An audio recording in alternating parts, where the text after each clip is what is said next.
For countless aspiring aviators, achieving the status of a pilot represents the ultimate realization of their lifelong dreams and ambitions. However, it is important to recognize that stepping into the cockpit is far from a simple or effortless endeavor, demanding an extraordinary level of commitment and perseverance. The process to become a fighter pilot is pretty long. You go through the academy, which is 4 years, and then you go to pilot training, which is just over a year. And then if you're lucky enough to be selected to go to a fighter, you go to what's called Introduction to Fighter Fundamentals, which is a 2-month course in San Antonio. As then you go to a B course, which is anywhere from about 7 to 9 months long. Every student pilot must navigate a complex and demanding series of challenges, overcoming numerous hurdles before earning the privilege of commanding an aircraft. Newly recruited pilots are required to endure intensive training programs and a wide array of rigorous exercises designed to prepare them for the high-stakes responsibilities of an operational squadron. Here is an overview of the fundamental requirements and prerequisites that lay the essential groundwork for building a successful career in aviation. Applicants must hold U.S. citizenship as a prerequisite to be considered for entry into the program. A minimum of a bachelor's degree serves as the core educational qualification, ensuring candidates possess a foundation of academic rigor.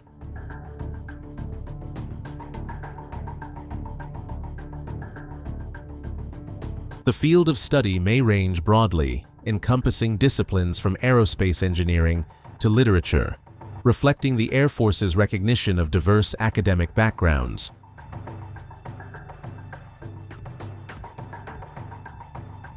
The age of eligibility for enrollment begins at 18, with a strict upper limit set at 33 years to ensure physical and cognitive readiness.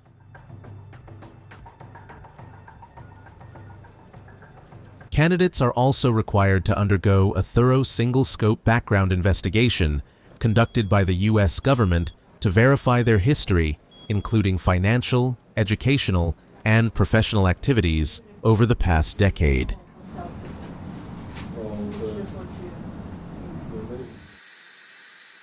All prospective pilots must successfully complete both physical and mental evaluations as part of the selection process, ensuring they meet the standards for military aviation.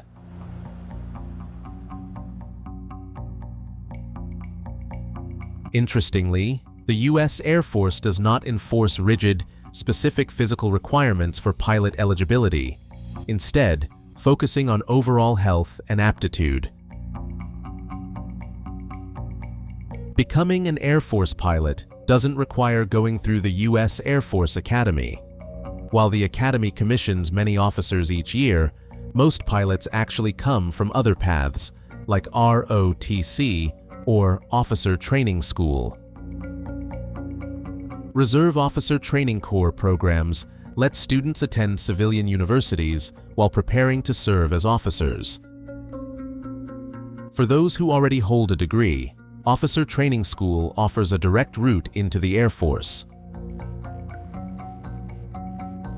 No matter the path, every aspiring pilot must complete undergraduate pilot training before earning their wings.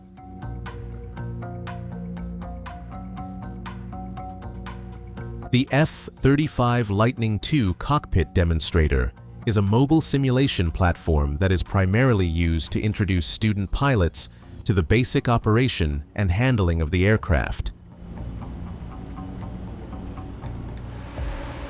Flight simulators play an indispensable role in pilot training, offering the Air Force a cost-effective and practical solution to replicate real-world flying conditions. Beyond financial savings, simulators provide a safer environment for pilots to practice and refine high-risk maneuvers that would be dangerous to attempt in actual flight. Pilots dedicate extensive hours to mastering the intricacies of aerial combat, particularly the skills required to excel in dogfighting scenarios. Despite the incredible technological capabilities of modern fighter jets, the decisive factor in air combat remains the pilot's skill in executing precise air combat maneuvers to gain the tactical advantage.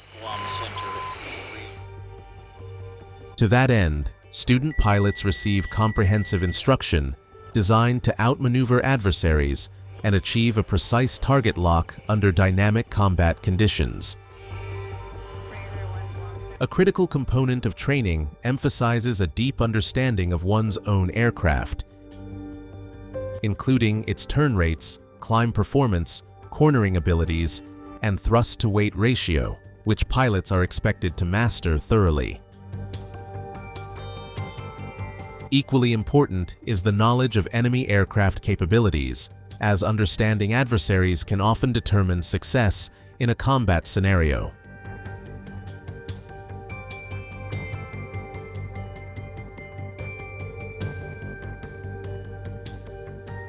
High-performance pilots routinely endure significant mechanical stress on their bodies during intense air combat maneuvers, which can often result in neck strain and injuries.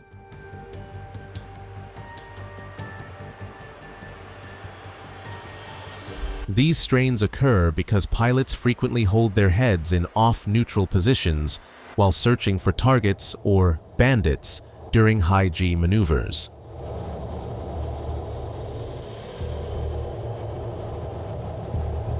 Managing extreme G forces is a vital component of a pilot's journey, as exposure to high G loads can dramatically affect both performance and safety. During aggressive aerial maneuvers, pilots can experience forces of up to 9 times their body weight, known as 9Gs, pushing the limits of human endurance. Positive G forces, which push blood toward the lower body, occur during steep dives or rapid turns, while negative G forces move blood in the opposite direction, creating unique physiological challenges. During positive G maneuvers, the downward flow of blood can reduce cerebral perfusion, potentially threatening consciousness if the body does not respond effectively. Immediate physiological adjustments are required to maintain blood flow to the upper body, including the brain and eyes, to prevent loss of vision or fainting. The eyes serve as an early warning system, signaling reduced blood flow, and pilots struggling under extreme Gs may experience temporary visual impairment as a result.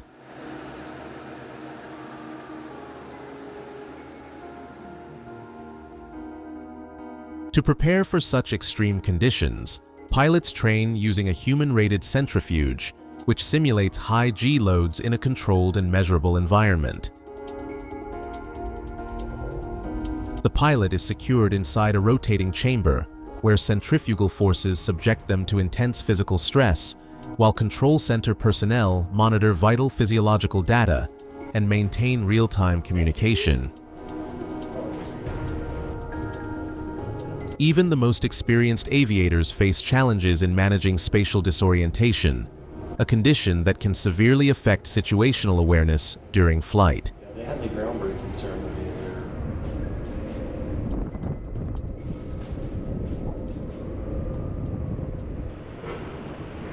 Another essential tool for pilot training is the altitude chamber, capable of accommodating multiple pilots while simulating the conditions of high-altitude flight.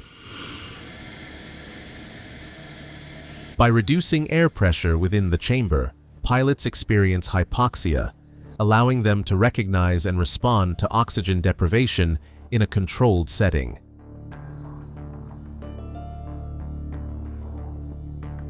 This hands-on experience trains pilots to identify early symptoms and physiological responses to hypoxia, knowledge that can prove critical in real-life cabin depressurization events.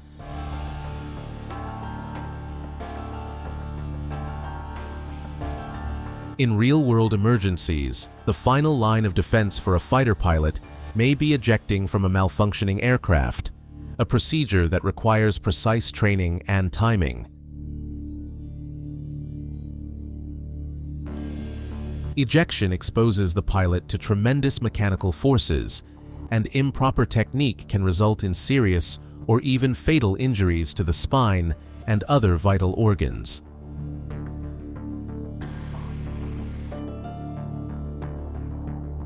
Following a successful ejection, the pilot must safely deploy a parachute and land securely, which involves mastering lateral drift and water survival techniques.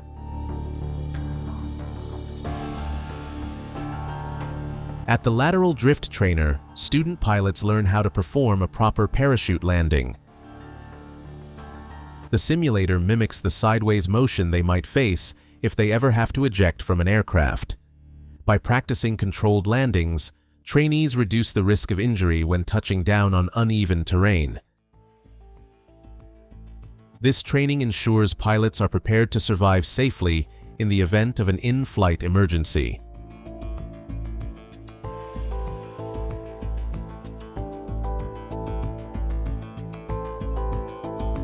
By completing comprehensive training in aerial operations, G-load management, hypoxia response, and survival skills, student pilots develop the expertise necessary to become elite guardians of the skies.